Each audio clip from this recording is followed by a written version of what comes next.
I don't ever slow up, no I don't take shit, I got no love.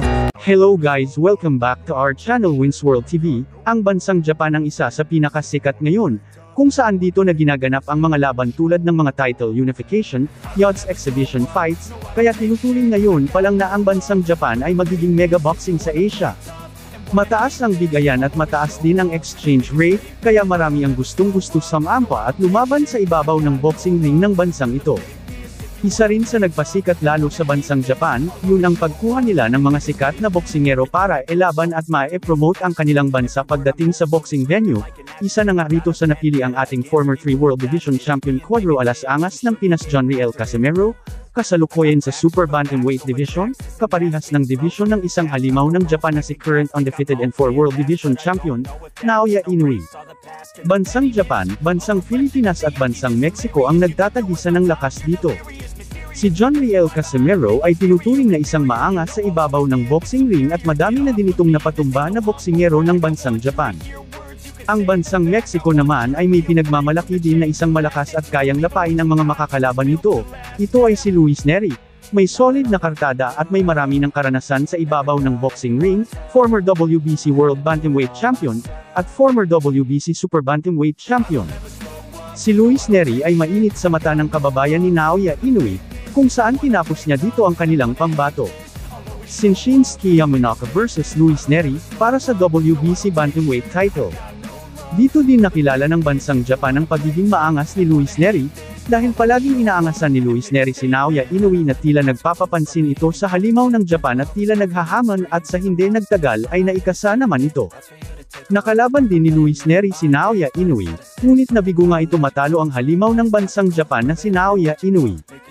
Speaking ng pag-angas, syempre dito rin nila nakilala ang tinaguriang angas ng Pinas na si John Riel Casimero, dahil talagang maangas talaga ito.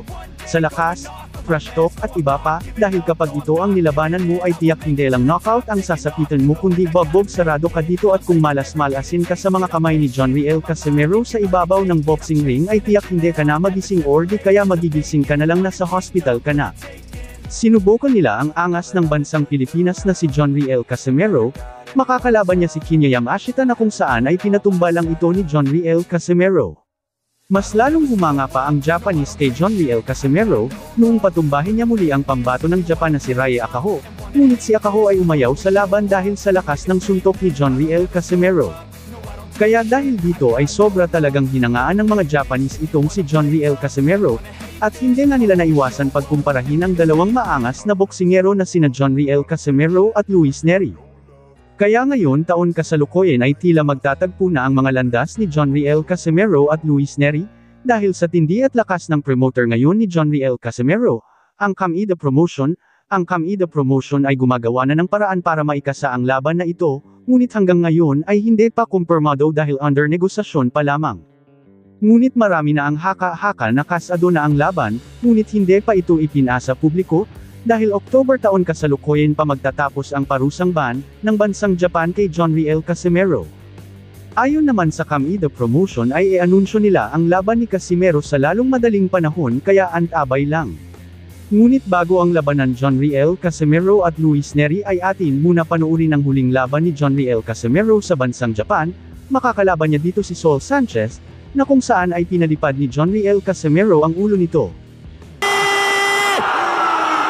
Casimeroの左が火を吹いた。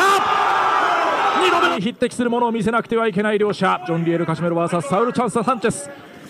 10回戦が始まりました。まずは第1ラウンド、カシメロのコンディションも心配されるんですけれども、さあ、いきなりいった、手をついた。おっとしかし右を入れた。手をついたかどうだ。ダウンか、ダウンです。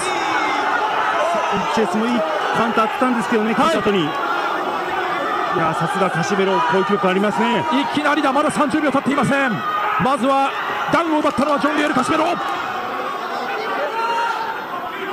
なんとかちょっと手を思わずついてしまったというようなことになりましたサンチェス。ただカシメロはかなりかかっています。サンチェスの方はランキング、世界ランキング入りはしているんですけれども、こちらはバンタム級でのランキング入りということで、階級で言いますと岩瀬さん重いんですよね。そうですね。この辺りはまたこちらのコンディションもどうかというのが気になります。いやしかしカシメロの方はキレありますね。やはり序盤強いですね、カシメロ。いきなりダウンが生まれました。ただそこからサンチェスの方もいいパンチを返しました。ちょっとこれは目が離せません。ナッチャージャブ、ここで左のフック。これサンチェスこれ得意なんですよ。もうためを作らずに左フックうまく打ち込めるんですよね。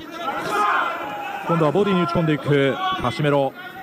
少しフェイントを入れましたサンチェス。そこに対して左、サンチェスも返した。カシメロの左が火を吹いた。2度目のダウン。サンチェス立ち上がれるか。うなずいた。立ち上がりました。残りは1分。さあカシメロが来るか。仕留めに来る。サンチェスしのげるか。